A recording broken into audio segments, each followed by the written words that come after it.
And these people were under this old covenant. And he's saying, I'm bringing something new. Right? And why this is important, why it's important to understand that we aren't in the old covenant, that we're in this new covenant that Jesus brought, is because it really can affect the way that we live and we follow Jesus. So this is what I want to tell you. A few things about what's so new about the new covenant. What's so new about Jesus' covenant, the covenant that he brought, this way that we can have a relationship with God now. Okay, I want to give you a few things. Here's the first one. It's now the church, not just a nation. It's now the church, not just a nation. And this is important to understand for a couple reasons. One reason is this. This is really important to understand so that we can understand the Bible, right? You ever read a verse and you're like, I don't know what to do with that, right? Like I understand, I don't know what to do with it. For instance, I don't know if you've had this conversation. Maybe you've had a conversation in your mind and you just thought it, or you've talked to someone, but they might say this, hey, you believe the Bible? You're all in on the Bible? That's great. But how is it you believe the Bible whenever in the same book of the Bible, it may say something that you say is wrong, like, I don't know, having sex before marriage.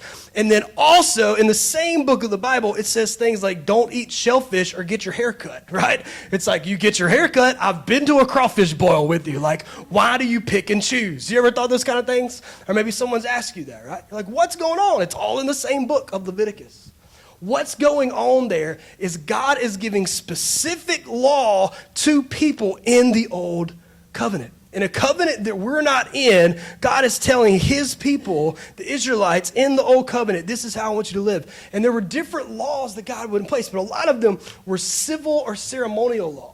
Ceremonial law would be things like how he should do the temple and the whole sacrificial system, which we'll talk about.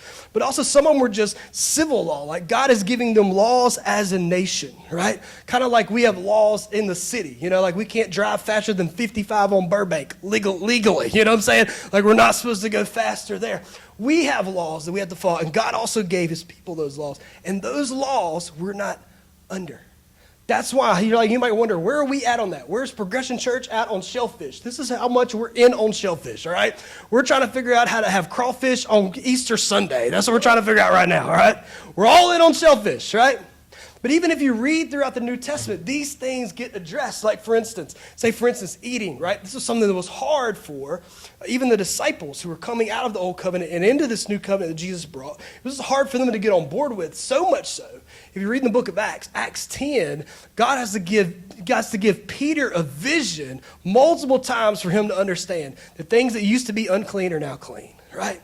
And Peter needed the vision because he's like, I'm not going to eat or touch things that I'm not supposed to. And what God was trying to help Peter saying is like, that was the rules for this old covenant, but we are in something new now.